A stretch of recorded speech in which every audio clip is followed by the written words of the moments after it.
ನಮ್ಮಲ್ಲಿ ಒಂದು ಸಂಸ್ಕಾರದಲ್ಲಿ ಬೆಳಗ್ಗೆ ಎದ್ದು ಸುಪ್ರಭಾತ, ಮನೆಯಲ್ಲಿ ವಿಷ್ಣು ಸಹಸ್ರನಾಮ, ಲಲಿತಾ ಸಹಸ್ರನಾಮ, ಹೀಗೆ ಅವರ ಸಂಸ್ಕಾರ, ಅವರ ಅರಿವಿಗೆ ತಕ್ಕಂತೆ ಕೆಲವುದನ್ನು ಕೇಳೋದು, ಪಠಿಸೋದು ಉಂಟು. ಸೊ ತಾವು ಲಲಿತಾ ಉಪಾಸಕಿ ಆಗಿರೋದ್ರಿಂದ ಈಗ very curious to know about Shri Lalita Sahasranama. ಯಾಕೆಂದರೆ ಅದರಲ್ಲಿ ಇಡೀ ಪ್ರಪಂಚನೇ ಇದೆ.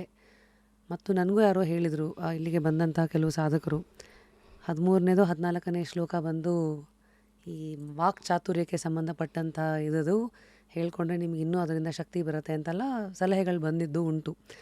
ಸೊ ಈಗ ಜನಸಾಮಾನ್ಯರ ಕುತೂಹಲನ ನಿಮ್ಮ ಮುಂದೆ ಇಟ್ಟು ಲಲಿತಾ ಸಹಸ್ರನಾಮನ ಪಠಿಸೋದು ಹೇಗೆ, ಯಾಕೆ, ಯಾರಿಗೆ?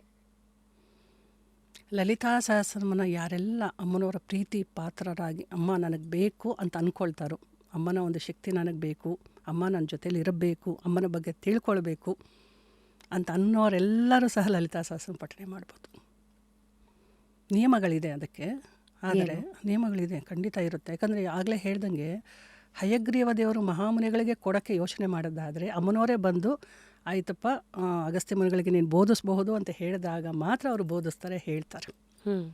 ಅಂದರೆ ಅಷ್ಟು ಗೌಪ್ಯದಲ್ಲಿ ಗೌಪ್ಯವಾಗಿರ್ತಕ್ಕಂಥ ಲಲಿತಾ ಸಹಸ್ರನಾಮವನ್ನು ಯಾರು ಬೇಕಾದರೂ ಹೇಳಿಬಿಡ್ಬೋದು ಅಂತ ಅಂದ್ಕೊಂಡ್ರೆ ತಪ್ಪಾಗುತ್ತೆ. ಯಾರಿಗಿದು ಅಂದರೆ ಪ್ರೀತಿ ಪಾತ್ರರಾಗಬೇಕಂತ ಒಂದು ಸಲನಾದರೂ ಮನಸ್ಸಲ್ಲಿ ಅಂದ್ಕೊಳ್ಬೇಕಲ್ಲ, ನಾನು ಅಮ್ಮನನ್ನು ನೋಡಬೇಕು, ದೇವರು ಅಂದರೆ ಏನು, ದೇವಿ ಅಂತಂದರೆ ಆ ಶಕ್ತಿ ಎಲ್ಲಿರುತ್ತೆ, ಅಮ್ಮನ ಬಗ್ಗೆ ನಾನು ತಿಳ್ಕೊಳ್ಬೇಕು. ನನ್ನ ಮನೇಲಿ ಏನೋ ಸಾಕಷ್ಟು ಸಮಸ್ಯೆಗಳಿರುತ್ತೆ, ಸಮಸ್ಯೆಗಳಿಗೆ ಸೋತೋಗಿ ನೀವು ಸಹಸ್ರನಾಮ ಕಲಿತೀನಿ ಅಂತಂದ್ರಲ್ಲ, ಅದು ಆಮೇಲೆ ಬರ್ತಕ್ಕಂಥದ್ದು. ಏನು ಪರಿಹಾರ ಕಾಣದೆ ಸಹಸ್ರನಾಮನ ಹೇಳ್ತೀವಿ ಅಂತ ಪ್ರೀತಿಗೋಸ್ಕರ ಹೇಳ್ತಕ್ಕಂಥದ್ದು. ಅಂದರೆ ನಾನು ಅಮ್ಮನನ್ನು ನೋಡಬೇಕು, ಒಂದು ದೈವದ ಅಂಶವನ್ನು ನಾನು ತಿಳ್ಕೊಳ್ಬೇಕು ಅಂತಂದರೆ ಆ ಕುತೂಹಲದಿಂದ ನಾನು ಯಾರು ಅಂತಲೂ ತಿಳ್ಕೊಳ್ಬೇಕಾದ್ರೆ ಪ್ರತಿಯೊಬ್ಬ, ಇಲ್ಲಿ ಸ್ತ್ರೀ ಪುರುಷ ಅಂತ ಬರೋದೇ ಇಲ್ಲ. ಸಹಸ್ರನಾಮ ಇರ್ತಕ್ಕಂಥದ್ದು, ಲಲಿತಾಮ ಇರ್ತಕ್ಕಂಥದ್ದು ಬರೀ ಸ್ತ್ರೀಗೆ ಮಾತ್ರ ಅಲ್ಲ. ಇಲ್ಲಿ ನಾಮ ಭೇದವಿಲ್ಲ, ಲಿಂಗ ಭೇದವಿಲ್ಲ, ಯಾವುದೇ ಭೇದ ಇಲ್ಲ, ಯಾರು ಬೇಕಾದರೂ ಪಠಿಸ್ಬೋದು. ಆಮೇಲೆ ವಯಸ್ಸಿನ ಭೇದನೂ ಇಲ್ಲ ಇಲ್ಲಿ, ಯಾರು ಬೇಕಾದರೂ ಪಠಿಸ್ಬಹುದು, ತಿಳ್ಕೊಳ್ಬಹುದು, ಪಾರಾಯಣ ಮಾಡ್ಬೋದು. ಆದರೆ ಅದರ ಆಚೆ ಏನಾಗುತ್ತೆ ಅನ್ನೋದರ ಅರಿವು ಅವ್ರಿಗಿರಬೇಕಾಗುತ್ತೆ. ಸರಿ, ಮೊದಲನೇದಾಗಿ ನಿಯಮ ಅಂದ್ರಲ್ಲ, ಸೊ ಲಲಿತಾ ಸಹಸ್ರನಾಮನ ನಾನು ಇವತ್ತಿಂದ ಪಠಿಸ್ಬೇಕು ಅಂದರೆ ಮೊದಲು ಅದಕ್ಕೂ ದೀಕ್ಷೆ ತೊಗೊಂಡೆ? ಇಲ್ಲ, ದೀಕ್ಷೆ ತೊಗೊಳ್ಳೇಬೇಕು ಅಂತೇನಿಲ್ಲ, ಗುರು ಬೇಕು ಅಂತೇನೂ ಇಲ್ಲ. ಗುರು ಬೇಕಾದ್ರೆ ಸಿಗ್ತಾರೆ, ಆಮೇಲೆ ಗುರು ಹೇಳ್ತಾರಲ್ಲ, when the student is ready ಹೌದು ದ ಟೀಚರ್ ಅಪಿಯರ್ಸ್ ಅಂತ. ನನಗೆ ಬೇಕು ಅಂತ ಬಯಸಿ ನಾನು ಅದರಲ್ಲಿ ಇನ್ವಾಲ್ವ್ ಆಗ್ತಾ ಹೋಗ್ತಾ ಇದ್ರೆ, ನಿರಂತರವಾಗಿ ನಾನು ಅದರಲ್ಲಿ ಮುಳುಗ್ತಾ ಹೋಗ್ತಾ ಇದ್ದರೆ ಅಮ್ಮನೇ ಗುರುವಾಗಿ ತೊಗೊಂಡು ನಾವು ಮಾಡಬಹುದು. ಬೇಕು ಅಂತ ಬಯಸಿದಾಗ ಭೌತಿಕ ಗುರುಗಳು ಬೇಕು ನಮಗೆ, ಮಾನಸಿಕ ಗುರುವಾಗಿ ಅಮ್ಮ ಬರ್ತಾರೆ, ಬಂದೇ ಬರ್ತಾರೆ. ನಾವು ಯಾವಾಗ ಬಯಸ್ತೀವೋ ಅಮ್ಮ ಮಾನಸಿಕ ಗುರುವಾಗಿ ತೊಗೊಳ್ಬೋದು ನಾವು. ಆದರೆ ಸರಿ ತಪ್ಪುಗಳನ್ನು ತಿದ್ದೋರು ಯಾರು, ಹೇಳೋರು ಯಾರು, ನಿಯಮಗಳನ್ನು ಪಾಲಿಸೋದಕ್ಕೆ ಹೇಳೋರು ಯಾರು, ಅದರಿಂದ ಆಗ್ತಕ್ಕಂಥ ಒಳ್ಳೆಯದು ಕೆಟ್ಟದ್ದು ತಿಳಿಸ್ಕೊಡೋರು ಯಾರು? ಅದಕ್ಕೆ ಗುರು ಬೇಕು ನಮಗೆ. ಯಾಕಂದರೆ ಮಂತ್ರಗಳನ್ನು ತಪ್ಪು ಹೇಳಬಾರ್ದಲ್ವ. ಯಾವುದೇ ಮಂತ್ರ, ಸಂಸ್ಕೃತ ಭಾಷೆನಲ್ಲಿರ್ತಕ್ಕಂಥ ಮಂತ್ರ, ಸ್ತೋತ್ರ, ಶ್ಲೋಕಗಳನ್ನು ತಪ್ಪಾಗಿ ಹೇಳಿದ್ರೆ ಅರ್ಥಗಳು ಬದಲಾಗಿಬಿಡುತ್ತೆ. ಅರ್ಥ ಬದಲಾದಾಗ ಸಮಸ್ಯೆ ಉಲ್ಬಣ ಆಗುತ್ತೆ, ಕಡಿಮೆ ಆಗೋದಕ್ಕಿಂತ ಸಮಸ್ಯೆ ಉಲ್ಬಣ ಆಗುತ್ತೆ. ಸೊ ಲಲಿತಾ ಸಹಸ್ರನಾಮ ಪಠಿಸೋದ್ರಿಂದ ಅಂದರೆ ಯೂಶಲಿ ಮಂತ್ರಗಳಿಂದ ಬ್ರೈನ್ ಕೆಮಿಸ್ಟ್ರಿ ಕೂಡ ಚೇಂಜ್ ಆಗುತ್ತೆ ಅಂತ ಸೈನ್ಸ್ ಇನ್ನೂ ಹುಡುಕ್ತಾ ಇದೆ. ತುಂಬ ಸಂಶೋಧನೆ ಮಾಡಿದ್ದಾರೆ, ಸತ್ಯನೂ ಆಗಿದೆ. ಈ ಸೈನ್ಸ್ ಅಂತ ನಾವೇನು ಹೇಳ್ತೀವಿ, ವಿಜ್ಞಾನ ಬಂದಿರೋದೇ ಜ್ಞಾನದಿಂದ. ವಿಜ್ಞಾನ, ಅಧ್ಯಾತ್ಮ ಅನ್ನೋದು ಎಲ್ಲಿ, ಅಧ್ಯಾತ್ಮ ಅಂದರೆ ಜ್ಞಾನ, ಜ್ಞಾನದಿಂದಲೇ ವಿಜ್ಞಾನ ಬಂತೆ ಹೊರತು ವಿಜ್ಞಾನದಿಂದ ಜ್ಞಾನ ಬಂದಿಲ್ಲ. ನಮ್ಮ ಸನಾತನ ಧರ್ಮದಲ್ಲಿ, ಶಾಸ್ತ್ರದಲ್ಲಿ ಏನೆಲ್ಲ ಬಂದಿದೆಯೋ ಅದೆಲ್ಲ ಇವಾಗ ನಾವು ಕಂಡುಹಿಡಿತಾ ಇದ್ವಿ, ಇವಾಗಿನ ಜನರಿಗೆ ಅಥವಾ ಇವಾಗಿನ ಜನ್ರೇಷನ್ಗೆ. ಅದು ವಿಜ್ಞಾನ. ಜ್ಞಾನ ಫಸ್ಟ್ ಇಲ್ಲೇ ಇರೋದು, ಇಲ್ಲಿಂದನೇ ತಾನೇ ನಾವು ವಿಜ್ಞಾನ, ಏನೇ ಸಂಶೋಧನೆ ನಡೆದ್ರು ಇಲ್ಲಿಂದಾನೇ ಬರ್ತಾ ಇರೋದು, ಅದರ ಔಟ್ಪುಟ್ ಅದು. ಹೌದು. ಅಲ್ಲ, ಜ್ಞಾನ ಎಲ್ಲಿತ್ತು? ನಮ್ಮ ಸನಾತನದಲ್ಲೇ ಇದೆ. ಅಂದರೆ ಇಲ್ಲಿದೆ, ಒಳಗಡೆ ಯಾವುದೋ ಒಂದು ಶಕ್ತಿ ಇದೆ, ಕಾಣದ ಶಕ್ತಿ. ಅದು ನಮಗೇನು ಮಾಡಬೇಕು, ಹೇಗಿರಬೇಕು ಎಲ್ಲ ತೋರಿಸ್ಕೊಡ್ತಾ ಇದೆ. ಈಗ ನಾವು ಅದನ್ನೇ, ಈಗ ನಮ್ಮ ಹಿಂದೂ ಧರ್ಮದಲ್ಲಿ, ಸನಾತನದಲ್ಲಿ ಏನೆಲ್ಲ ಹೇಳಿದಾರೋ ಅದು ವಿಜ್ಞಾನ ಒಪ್ತಾ ಇದೆ, ಇವಾಗ ತೋರಿಸ್ತಾ ಇದೆ ಸಂಶೋಧನೆ ಮಾಡಿ. ಯಾಕೆ ಅನ್ನೋ ಪ್ರಶ್ನೆಗೆ, ಕುತೂಹಲಕ್ಕೆ ಅದು ಸಂಶೋಧನಾ ರೂಪಿನಲ್ಲಿ ಕೊಡ್ತಾ ಇದೆ ಉತ್ತರವನ್ನು. ಸೊ ಫಸ್ಟು ನಿಯಮಗಳು ಅಬೌಟ್ ಲಲಿತಾ ಸಹಸ್ರನಾಮ ಏನು ಮಾಡಬೇಕು ಕುತೂಹಲ ಇರೋರು? ಪಾರಾಯಣ ಮಾಡೋಕ್ಕೆ ಶುರು ಮಾಡಲಿ, ಗೊತ್ತಾದರೆ ಅವ್ರಿಗೆ ಇಷ್ಟ ಇದ್ದರೆ. ಪುಸ್ತಕದಲ್ಲಿ ಇದೆ, ಎಲ್ಲ ಕಡೆನೂ ಪುಸ್ತಕಗಳು ದೊರೆಯುತ್ತೆ ನೋಡಿ. ಅಮ್ಮನವರ ಕೃಪೆಯಿಂದ ಲಲಿತಾ ಸಹಸ್ರನಾಮನ ಅರ್ಥ ಸಮೇತ ಸುಮ್ಮ ಬಿಡಿಸಿ ನೀವೇ ಬರೆದಿರ್ತಕ್ಕಂಥ, ಅಮ್ಮನವರ ಕೃಪೆಯಿಂದ ಇದು ಬರೆದಿರ್ತಕ್ಕಂಥದ್ದು ಸಾಮಾನ್ಯ ಅಲ್ಲ. ಅಮ್ಮ ಕೂತು ಬರೆಸಿರ್ತಕ್ಕಂಥದ್ದು, ಸರಳವಾಗಿ ಎಲ್ಲರಿಗೂ ಅರ್ಥ ಆಗೋ ರೀತಿನಲ್ಲಿ. ಒಂದೊಂದು ನಾಮನ ಎಲ್ಲಿ ಬಿಡಿಸ್ಬೇಕು, ಎಲ್ಲಿ ಒತ್ತಕ್ಷರ ಇರಬೇಕು, ಎಲ್ಲಿ ಪದ ವಿಂಗಡಣೆ ಮಾಡಬೇಕು, ಎಲ್ಲಿ ಅಲ್ಪಪ್ರಾಣ ಮಹಾಪ್ರಾಣ ಹೇಗೆ ತಗೊಳ್ಬೇಕು, ಆ ಪದ ವಿಂಗಡಣೆ ಬಂದ್ರೇ ನಾವು ಹೇಳೋಕ್ಕಾಗೋದು. ನೀವು ಒಟ್ಟಿಗೆ ತೊಗೊಂಡೋಗ್ಬಿಟ್ರೆ ಎಲ್ಲ ಪುಸ್ತಕದಲ್ಲಿ ಒಟ್ಟಾಗಿ ತೊಗೊಂಡೋದ್ರೆ ಪದ ವಿಂಗಡಣೆ ಮಾಡೋಕ್ಕೂ ಅಪಭ್ರಂಶ ಆಗಿಬಿಡುತ್ತೆ, ನಾಮಗಳು ಬದಲಾವಣೆ ಆಗಿಬಿಡುತ್ತೆ, ಪದಗಳಿಗೆ ಅರ್ಥ ಬದಲಾಗ್ಬಿಡುತ್ತೆ. ಮೊದಲಿಗೆ ಅವರು ಕೂತು ಪಾರಾಯಣ ಮಾಡಬಾರ್ದು. ಈ ಪುಸ್ತಕದಲ್ಲಿರ್ತಕ್ಕಂಥದ್ದು ಬಿಡಿಸಿ ಬರೆದಿರ್ತಕ್ಕಂಥದ್ದನ್ನು ನೀವು ಪದಗಳನ್ನು ನೋಡಬೇಕು. ಫಸ್ಟಿಗೆ ಇಲ್ಲಿ ಪದಗಳನ್ನು ಬರೆದಿರ್ತೀವಿ, ಚಿದಗ್ನಿ ಕುಂಡ ಸಂಭೂತ ಅಂತ ಬಿಡಿಸಿರ್ತೀವಿ. ಅಲ್ಲಿ ಪದಗಳನ್ನು ಗಮನಿಸಬೇಕು. ಮೊದಲಿಗೆ ಪ್ರತಿಯೊಂದು ನಾಮವನ್ನು ನಾವು ಗಮನಿಸಿದಾಗ ಮಾತ್ರ ನಮ್ಗೆ ಅದಿಲ್ಲಿ ಮಕ್ಕಳಿಗೆ ನಾವು ಹೇಳ್ಕೊಡ್ತೀವಲ್ಲ, ಎ ಫಾರ್ ಆ್ಯಪಲ್ ನಾವು ಹೇಳ್ತೀವಿ, ಹಂಗೆ ಏಕ್ದಮ್ ಹೇಳ್ಕೊಂಡು ಹೋಗೋದಿಲ್ಲ. ಒಂದೊಂದು ವಾಕ್ಯ ಕಲಿಸ್ಬೇಕಾದ್ರೂ ಮಕ್ಕಳಿಗೆ ಪದ ಪ್ರಯೋಗ ಮಾಡಿಸಿ ಆಮೇಲೆ ವಾಕ್ಯಗಳನ್ನು ನಾವು ಕಲಿಸ್ಕೊಡ್ತೀವಿ. ಸೆಂಟೆನ್ಸ್ ಬರೋದು ಆಮೇಲೆ, ಫಸ್ಟು ಪದಗಳು ಅಕ್ಷರಗಳು ಗೊತ್ತಾಗಬೇಕು. ಅದಕ್ಕೆ ಎ ಅಂತ ಕಲಿಸ್ತೀವಿ ಫಸ್ಟು, ಆಮೇಲೆ ಆ್ಯಪಲ್ ಅಂತೀವಿ ಅಲ್ವಾ, ಆಮೇಲೆ ವಾಕ್ಯಗಳಿಗೆ ಹೋಗ್ತೀವಿ. ನಾವು ಏಕ್ದಮ್ ನಾವು ಕಲಿಸೋದಿಲ್ಲ. ಸೊ ನಮಗೆ ಹೊರಗಡೆ ಮಕ್ಕಳಿಗೆ ಈ ರೀತಿ ಕಲಿಸ್ತಾ ಇದ್ದೀವಿ ಅಂದರೆ ನಾವು ಮಕ್ಕಳೇ, ಆಧ್ಯಾತ್ಮ ಜೀವನದಲ್ಲಿ ನಾವು ಮಕ್ಕಳೇ. ನಾವು ಎಷ್ಟೇ ಓದಿದ್ರು, ಡಿಗ್ರಿ ತೊಗೊಂಡಿದ್ರು, ಏನೇ PhD ಮಾಡಿದ್ರು, ಎಲ್ಲ ಮಾಡಿದ್ರು, ಆ ಪ್ರೊನೌನ್ಸಿಯೇಷನ್ ಇದೆಯಲ್ಲ, ಆ ಶಬ್ದದ ಹೊರಗಡೆ ಬರ್ತಕ್ಕಂಥ ಧ್ವನಿ ತರಂಗಗಳಿರುತ್ತಲ್ಲ, ಅದು ಸ್ಪಷ್ಟವಾಗಿರಬೇಕು, ಅದು ಅರ್ಥ ಕರೆಕ್ಟಾಗಿರಬೇಕು. ಇಲ್ಲ ಅಂತಂದರೆ ಅನರ್ಥ ಆಗಿಬಿಡುತ್ತೆ. ಹಾಗಾಗಿ ಮೊದಲಿಗೆ ಪುಸ್ತಕ ತೊಗೊಂಡು ನೋಡಬೇಕು, ಓದೋಕ್ಕೆ ಹೋಗಬಾರ್ದು. ಬಹುಶಃ ಇಲ್ಲಿ 183 ಶ್ಲೋಕಗಳು, 182 ಅಂತ ಹೇಳ್ತೀವಿ. ಕಡೆಯದು ಒಂದು ಲೈನನ್ನು ಬಿಡ್ತೀವಿ, ಆಯಿತಾ. 182 ಶ್ಲೋಕ, 1000 ನಾಮಗಳು, ಅಮ್ಮನ ವರ್ಣನೆ. ಅದು ಅಮ್ಮನ ಲೀಲೆ ಇರ್ಬೋದು, ಸೌಂದರ್ಯ ಇರ್ಬೋದು, ಆಕೆ ಪ್ರತಿಯೊಂದು ವಿಚಾರವನ್ನು ಲಲಿತಾ ಸಹಸ್ರನಾಮದಲ್ಲಿ ಕೊಟ್ಟಿರ್ತಕ್ಕಂಥದ್ದು. ಇಡೀ ಭಗವದ್ಗೀತೆ ಏನು ಸಾರವನ್ನು ಹೇಳುತ್ತೋ ಲಲಿತಾ ಸಹಸ್ರನಾಮ ಅಷ್ಟು ಹೇಳ್ತಕ್ಕಂಥದ್ದು. ಹೌದು, ಇಡೀ ಹುಟ್ಟಿದಾಗ್ಲಿಂದ ಅಂದರೆ ಒಂದು ಗರ್ಭ ಧರಿಸಿದಾಗಿಂದ ಸತ್ತ ಮೇಲೇನೂ ಏನಾಗುತ್ತೆ ಅನ್ನೋದನ್ನು ತೋರಿಸ್ಕೊಡ್ತಕ್ಕಂಥದ್ದು ಲಲಿತಾ ಸಹಸ್ರನಾಮ. ಅದಕ್ಕೆ ಇದು ಗೌಪ್ಯ ಅಂತ ಹೇಳ್ತಾರೆ, ಗುಪ್ತವಾಗಿರಬೇಕು ಅಂತ ಹೇಳ್ತಾಯಿದ್ರು ಮೊದಲೆಲ್ಲ. ಅದು ಇವಾಗ ಎಲ್ಲರೂ ಮಾಡ್ತಾರೆ. ಯಾತಕ್ಕೆ? ಎಲ್ಲರೂ ತಿಳ್ಕೊಳ್ಳೋದು ಒಳ್ಳೆಯದು, ಆದರೆ ಅನರ್ಥಗಳಾದರೆ ಅದಕ್ಕೆ ಜವಾಬ್ದಾರಿ ಯಾರು, ಹೊಣೆ ಯಾರು ತಗೊತಾರೆ? ಗುರುಗಳಿಂದ ಕಲೀಲಿಲ್ಲ ಅಂತಂದರೆ, ತಿಳಿದವರಿಂದ ನಾವು ಅದನ್ನು ಅರ್ಥೈಸ್ಕೊಳ್ಳಿಲ್ಲ ಅಂತಂದರೆ, ಅಥವಾ ಸ್ವತಃ ನಾವೇ ಕೂತ್ಕೊಂಡು ವಿಮರ್ಶೆ ಮಾಡಲಿಲ್ಲ, ಅರಿವಿಗೆ ತಂದುಕೊಂಡಿಲ್ಲ, ಸರಿ ತಪ್ಪುಗಳ ಕಲ್ಪನೆ ನಮಗಿಲ್ಲ ಅಂತಂದರೆ, ಅದರಿಂದ ಆಗ್ತಕ್ಕಂಥ ಸಮಸ್ಯೆಗಳಿಗೆ ಕಾರಣ ಯಾರು? ಪರಿಹಾರ ಎಲ್ಲಿಂದ ಸಿಗುತ್ತೆ? ನಾನು ಸರ್ಪದೋಷ, ಪಿತೃದೋಷ ಅಂತ ಓಡಾಡಿಬಿಟ್ರೆ ಖಂಡಿತ ಅದು ಪರಿಹಾರ ಸಿಗೋದಿಲ್ಲ. ತೊಂದರೆ ಮಾಡ್ಕೊಂಡಿದ್ದು ಯಾರು? ಇಲ್ಲಿ ಯಾವ್ಯಾವ ಸಮಸ್ಯೆಗಳಿಗೆ ಪರಿಹಾರ ಇದೆ ಮ್ಯಾಮ್? ಎಲ್ಲ ಥರದ ಸಮಸ್ಯೆಗಳು, ಇಂಥದ್ದು ಇಲ್ಲ ಅಂತಿಲ್ಲ. ಸೊ ಇದು ಉಪಾಸನೆ ಮಾಡೋದಂದರೆ ಪ್ರತಿದಿನ 182 ಶ್ಲೋಕನೂ ಒಂದ್ಸತಿ ಹೇಳ್ಕೊಳ್ಳೇಬೇಕು. ಹೌದು, ಉಪಾಸನೆ ಅನುಷ್ಠಾನ ಅಂತ ಹೇಳ್ತೀವಿ. ಪ್ರತಿನಿತ್ಯ ಆ ಜಪ, ಆ ಅನುಷ್ಠಾನ ಆಗಲೇಬೇಕು. ಕೆಲಸ ಎಷ್ಟಾದರೂ ಇರಲಿ, ಉಪಾಸನೆ ಅಂದ್ರೇ ಅದನ್ನೇ, ಪ್ರತಿನಿತ್ಯ ಉಪಾಸಿಸ್ಬೇಕು. ಅಮ್ಮನವ್ರಿಗೆ ಹತ್ರ ಆಗಬೇಕು ಮಾಡೋ ಉಪಾಸನೆ ಮೂಲಕ. ಹೌದು, ಉಪ ಅಂದ್ರೇ ಹತ್ತಿರದಲ್ಲಿರ್ತಕ್ಕಂಥದ್ದು. ನಾವು ಅಮ್ಮನವ್ರನ್ನ ಹಿಡ್ಕೊಳ್ಬೇಕು.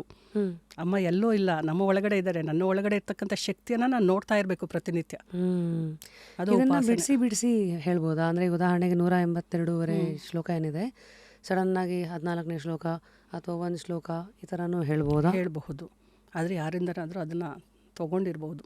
ಅಂದರೆ ದೀಕ್ಷೆ ಥರ ತೊಗೊಂಡ್ರೆ, ನನಗೆ ಈ ಸಮಸ್ಯೆ ಇದೆ, ಇದಕ್ಕೆ ಏನು ಮಾಡಬೇಕು ಅಂತಂದರೆ ಅದ್ರಲ್ಲಿ ಒಂದು ನಾಮವನ್ನು ಕೊಡಬಹುದು, ಮಾಡ್ಬೋದು. ಇಲ್ಲ ಅವರೇ ಮಾಡ್ತೀನಿ ಅಂತಂದರೆ ಸಾಕಷ್ಟು ಸಮಯ ಅದನ್ನು ಪಠಿಸ್ಬೇಕು. ಉಚ್ಚಾರಣೆ ಕರೆಕ್ಟಾಗಿರಬೇಕು. ಆ ಸಮಸ್ಯೆ ಏನು ಅಂತ ಗೊತ್ತಿರಬೇಕು. ಆ ಸಮಸ್ಯೆಗೆ ತಕ್ಕಂಥ ಸ್ತೋತ್ರ ಅಲ್ಲಿ ನನಗೆ ಗೊತ್ತಾ ಅಂತ ಗೊತ್ತಿರಬೇಕು ಅವ್ರಿಗೆ. ಪ್ರಪಂಚಕ್ಕೆ ಗೊತ್ತಿಲ್ಲದಿರುವಂಥ ಒಂದು 10 ವಿಚಾರಗಳಿಗೆ ಲಲಿತಾ ಸಹಸ್ರನಾಮ ನೀವು ಪಠಿಸ್ಬೋದು ಅನ್ನೋದಾದರೆ ಉದಾಹರಣೆಗಳು ಮಾ? ನಿಮ್ಗೆ ಯಾವುದಾದ್ರೂ ಕಾಯಿಲೆ ವಾಸಿ ಆಗದೆ ಇರ್ತಕ್ಕಂಥದ್ದು ಇದ್ದರೆ, ಅದರಲ್ಲೂ ಟರ್ಮಿನಲ್ ಇಲ್ನೆಸ್ವರೆಗೂ ಹೋಗುತ್ತಾ? ಹೌದು, ನಾವು ಅಮ್ಮನವರ ಕೃಪೆಯಿಂದ ಸಾಕ್ಷಾತ್ ನಾವೇ ಸಾಕ್ಷಿ ಇದ್ದೀವಿ. ಈ ಥರದ್ದೆಲ್ಲ ಸಮಸ್ಯೆಗಳನ್ನು ದೂರ ಆಗಿರೋದು ಅಂತರ್ಮನದಲ್ಲಿ ತಾಯಿ ಲಲಿತಾ ಪರಮೇಶ್ವರಿಯ ಕೃಪೆಯಿಂದ ಸಾಧ್ಯ ಆಗಿದೆ. ಅದಲ್ಲ, 100 ಥರದ ಸಮಸ್ಯೆಗಳು, ಟರ್ಮಿನಲ್ ಇಲ್ನೆಸ್ಗಳನ್ನೆಲ್ಲ ಹೌದು ವಾಸಿ ಮಾಡಿದ್ದೀರಿ. ಹೌದು. ಸರಿ, ಒಂದು ಕಾಯಿಲೆಗೆ. ಎರಡನೇದು ಉದ್ಯೋಗಕ್ಕೆ. ನನಗೆ ಕೆಲಸನೇ ಇಲ್ಲಪ್ಪ, ನಾನು ಎಷ್ಟೊಂದು ಓದಿದ್ದೀನಿ, ಅಥವಾ ನಾನು ಕೆಲಸದಿಂದ ತೆಗೆದುಬಿಟ್ರು, ಅಥವಾ ನಾನು ಏನಾದರೂ ಸಂಪಾದನೆ ಮಾಡಬೇಕು, ವ್ಯಾಪಾರ ಮಾಡಬೇಕು, ಎಲ್ಲದಕ್ಕೂ ಅದರಲ್ಲಿ ಉತ್ತರ ಇದೆ. ಯಾವ ಶ್ಲೋಕ ಕೇಳ್ಬೋದಮ್ಮ? ರಾಜರಾಜೇಶ್ವರಿಯೇ ನಮಃ. ಒಂದೇ ನಾಮವನ್ನು ತಗೊಂಡು ಹೇಳಿ. ರಾಜರಾಜೇಶ್ವರಿ ಅಂದರೆ ಅಮ್ಮನವ್ರ ಹತ್ರ ಅಷ್ಟು ಭಂಡಾರ ಇದೆ, ಅಷ್ಟು ಸಂಪತ್ತಿದೆ. ಅಮ್ಮ ಚಿಂತಾಮಣಿ ಗೃಹದಲ್ಲಿರ್ತಾರೆ. ಎಲ್ಲ ಚಿಂತೆಗಳನ್ನು ದೂರ ಮಾಡಿ ಬೇಕಾದದ್ದನ್ನು ತಗೊಳ್ಳಿ, ನಿಮಗೇನು ಬೇಕೋ ಅನ್ನೋ ಕೊಡೋ ಸ್ಥಾನದಲ್ಲಿ ಅಮ್ಮ ನಿಂತಿರೋದು, ಕೂತಿರೋದು.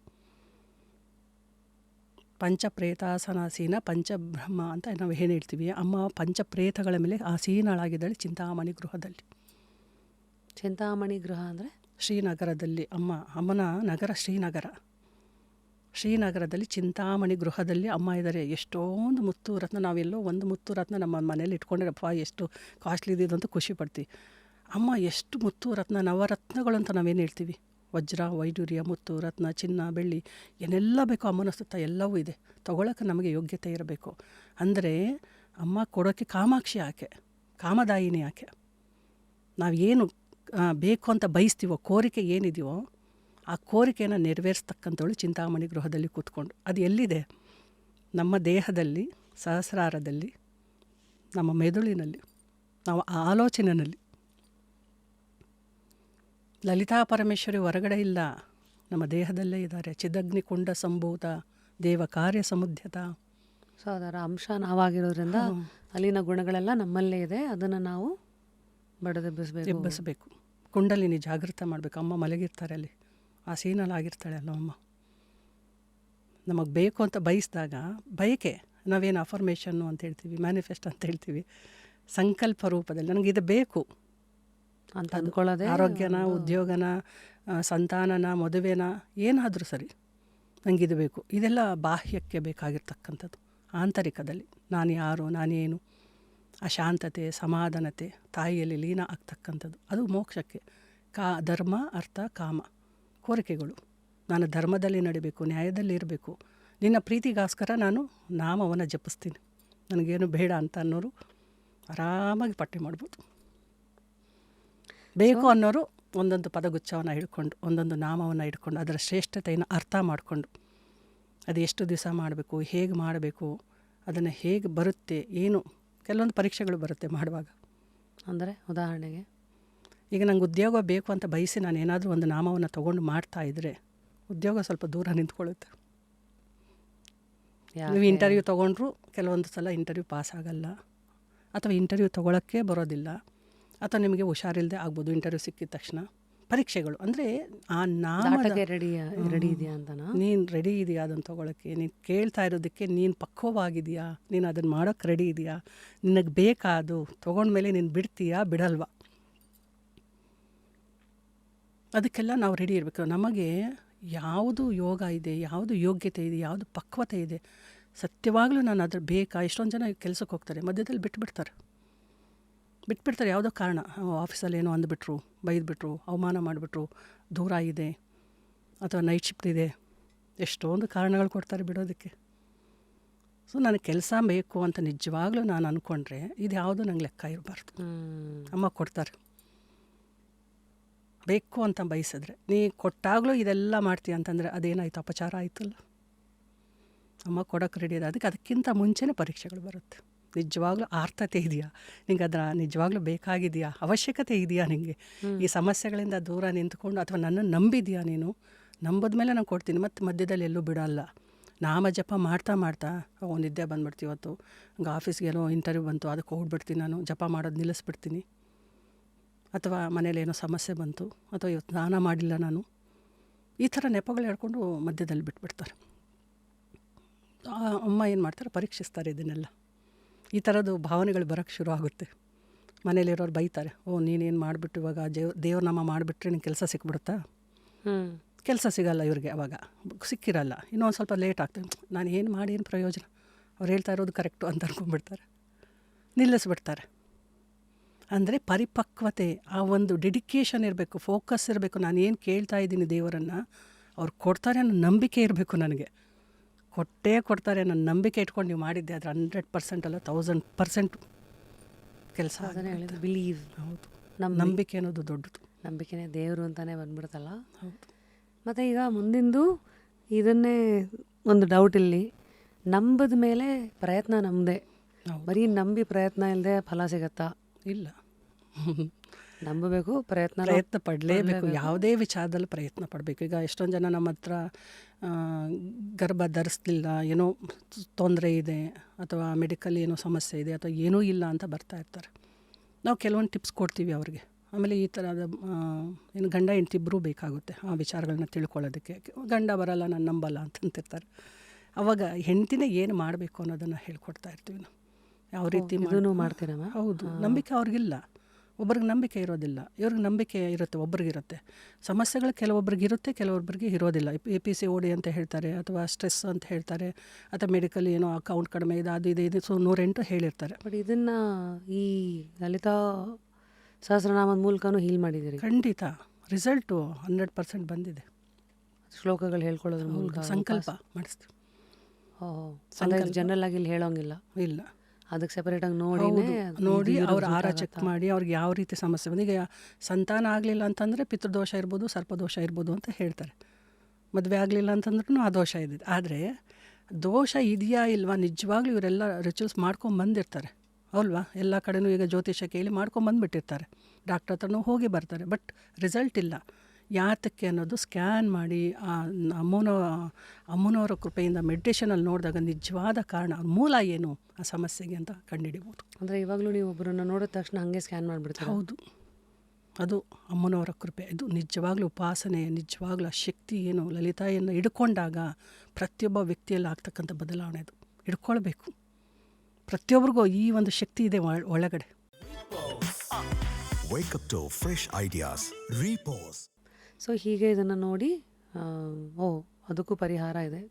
ಲಲಿತಾ ಸಹಸ್ರನಾಮದಲ್ಲಿ ಅದಕ್ಕೂ ಪರಿಹಾರ ಇದೆ, ಖಂಡಿತವಾಗ್ಲೂ ಇದೆ. ಅಲ್ಲೇ ಬಂದಿದೆ, ಫಲಶ್ರುತಿನಲ್ಲಿ ಬಂದಿದೆ ಅದು. ಸೊ ಕಾಯಿಲೆಗಳು, ಉದ್ಯೋಗ ಮತ್ತು ಗರ್ಭಕ್ಕೆ ಇದಿರುತ್ತೆ, ಮತ್ತು ಸಂತಾನ, ವ್ಯಾಪಾರ ಅಭಿವೃದ್ಧಿ ಆಗೋದಕ್ಕೆ. ಆಮೇಲೆ ಮನಸ್ತಾಪಗಳು, ದಾಂಪತ್ಯದಲ್ಲಿ ಮನಸ್ತಾಪಗಳು ಬರುತ್ತಲ್ಲ, ಅದಕ್ಕೂ ಆ ಸಮಸ್ಯೆಗೂ ಪರಿಹಾರ ಇದೆ. ಮದುವೆ ಆಗ್ತಾ ಇಲ್ಲ, ಅದು ಲೇಟ್ ಆಗ್ತಾಯಿದೆ, ಅಥವಾ ಮದುವೆ ಆದರೂ ವಿಚ್ಛೇದನಗಳಾಗ್ತಾ ಇದೆ, ಆ ಸಮಸ್ಯೆಗೂ ಪರಿಹಾರ ಇದೆ. ಹಾಗೆ ಮಾನಸಿಕ ಕಾಯಿಲೆಗಳು, ಖಿನ್ನತೆ, ಈಗೇನೆಲ್ಲ ಹೇಳ್ತಾರೆ, ಒತ್ತಡ ಅಂತಾರೆ, ಖಿನ್ನತೆ ಅಂತಾರೆ, ಭಯ ಅಂತಾರೆ, ಅದಕ್ಕೂ ಆ ಸಮಸ್ಯೆಗೂ ಪರಿಹಾರ ಇದೆ. ನೀವು ಹೊರಗಡೆ ಹೋಗಿ ನನ್ನ ಖಿನ್ನತೆನ ನಾನು ಪರಿಹಾರ ಮಾಡ್ಕೊಳ್ತೀನಿ ಮಾತ್ರೆಗಳ ಮುಖಾಂತರ ಅಂತಂದರೆ ಖಂಡಿತ ಇಲ್ಲ. ಅಥವಾ ನಾನು ಖಿನ್ನತೆಯನ್ನು ದೂರ ಮಾಡ್ಕೊಳ್ಳೋಕ್ಕೋಸ್ಕರ ಎಲ್ಲೋ ಬೇರೆ ಕಡೆ ಏನೋ ಹುಡ್ಕೊಂಡು ಹೋಗ್ತೀನಿ, ನಾನು ಎಂಜಾಯ್ ಮಾಡ್ತೀನಿ, ನಾನೆಲ್ಲೋ ನೇಚರ್ ಜೊತೆ ಒಡನಾಟ ಇಟ್ಕೊಳ್ತೀನಿ, ಅಂದರೆ ಹೊರಗಡೆ ಹೋಗಿ ಟ್ರಿಪ್ ಹೋಗ್ತೀನಿ, ಅಥವಾ ಯಾವುದೋ ರೆಸಾರ್ಟ್ಗೆ ಹೋಗ್ಬಿಡ್ತೀನಿ, ಫ್ರೆಂಡ್ಸ್ ಜೊತೆ ಪಿಕ್ನಿಕ್ಗೆ ಹೋಗ್ತೀನಿ, ಅಥವಾ ನಾನು ಹೊರಗಡೆ ಮಾಲ್ಗೆ ಹೋಗ್ತೀನಿ, ಡ್ಯಾನ್ಸ್ ಮಾಡ್ತೀನಿ, ಮಾಡಿ ಒಂದು ಭಾಗ ಅಷ್ಟೇ. ಅದು ನಿಜವಾಗ್ಲೂ ಖಿನ್ನತೆ ದೂರ ಮಾಡ್ಕೊಳ್ತಕ್ಕಂಥದ್ದು ನಮ್ಮ ಮಂತ್ರಗಳಲ್ಲಿದೆ, ಅದರಲ್ಲೂ ಲಲಿತಾ ಸಹಸ್ರನಾಮದಲ್ಲಿದೆ. ಖಿನ್ನತೆಗೆ ಸಂಬಂಧಪಟ್ಟಂತೆ ಆ ಮಂತ್ರ ಹೇಳ್ಕೊಡ್ಬೋದಾ? ಇಲ್ಲ, ನಮ್ಮಲ್ಲಿ ಬಂದಾಗ ನಾವು ಅವ್ರಿಗೆ ಯಾವ ರೀತಿ ಬಳಲ್ತಾ ಇದ್ದಾರೆ ಎಲ್ಲನೂ ಕಸ್ಟಮೈಸ್ ಮಾಡಬೇಕಾಗುತ್ತೆ. ಯಾಕಂದರೆ ಸುಮ್ಮನೆ ಯಾರು ಹೇಳೋಕ್ಕಾಗಲ್ಲ. ಅವ್ರಿಗೆ ಅದೇನು ಸಮಸ್ಯೆ ಇದೆ ಅದು ಕಂಡುಹಿಡಬೇಕು ಫಸ್ಟು. ಖಿನ್ನತೆ ಅನ್ನೋದು ಎಲ್ಲ ರೀತಿಯಲ್ಲೂ ಬೇರೆ ಬೇರೆ ರೀತಿಯಲ್ಲೂ ಬರುತ್ತೆ. ಆ ಬೇರೆ ಬೇರೆ ರೀತಿಯಲ್ಲಿ ಅವ್ರಿಗೆ ಮೂಲ ಏನು, ಅವ್ರ ಖಿನ್ನತೆ ಬರೋದಕ್ಕೆ ಕಾರಣ ಏನು? ಈಗ ಗಂಡ ಹೆಂಡತಿ ಮಧ್ಯೆ ಸಮಸ್ಯೆ ಇತ್ತಾ, ಯಾವುದಾದ್ರು ರೋಗ ಇತ್ತಾ, ಅಥವಾ ಹಿಂದಿನ ಜನ್ಮದ ಕರ್ಮದಿಂದನೇ ಆ ಮನೆಯಲ್ಲಿ ಆ ರೀತಿ ತಂದೆ ತಾಯಿ ಮಾಡಿದ್ರಿಂದ ಈ ರೀತಿ ಮಗು ಈ ಥರ ಆಗ್ತಾ ಇದೆಯಾ, ಅಥವಾ ವಾಸ್ತು ದೋಷ ಇದೆಯಾ ಆ ಮನೆಯಲ್ಲಿ, ಆ ಮಕ್ಕಳು ಆ ರೀತಿ ಆಡೋದಕ್ಕೆ ಅಥವಾ ಆ ವ್ಯಕ್ತಿ ಆ ರೀತಿ ಆಡೋದಕ್ಕೆ. ತುಂಬ ಪಾಯಿಂಟ್ಸ್, ಹೌದು, ತುಂಬ ವಿಚಾರ ಇದೆ. ಲಲಿತಾ ಸಹಸ್ರನಾಮ ನಾವು ಪಾರಾಯಣ ಮಾಡ್ತೀವಿ, ಗುಂಪಲ್ಲಿ ಕೂತ್ಕೊಂಡು ದೇವಸ್ಥಾನದಲ್ಲಿ ಹೇಳ್ತೀವಿ, ಅಷ್ಟಕ್ಕೆ ಸೀಮಿತ ಅಲ್ಲ. ಪ್ರತಿಯೊಂದು ಸಮಸ್ಯೆಗೂ ಅಲ್ಲಿ ಪರಿಹಾರ ಇದೆ, ಪ್ರತಿಯೊಂದು ಜ್ಞಾನ ಇದೆ. ಇಡೀ ದೇಹ, ಪಾದದಿಂದ ತಲೆಯವರೆಗೂ, ತಲೆಯ ಕೂದಲಿಂದ ಪಾದದ ಉಗುರುವರೆಗೂ ಅಮ್ಮನವ್ರ ಕೃಪೆ ಇದೆ. ಅಷ್ಟು ಆಳವಾಗಿದೆ ಅದು.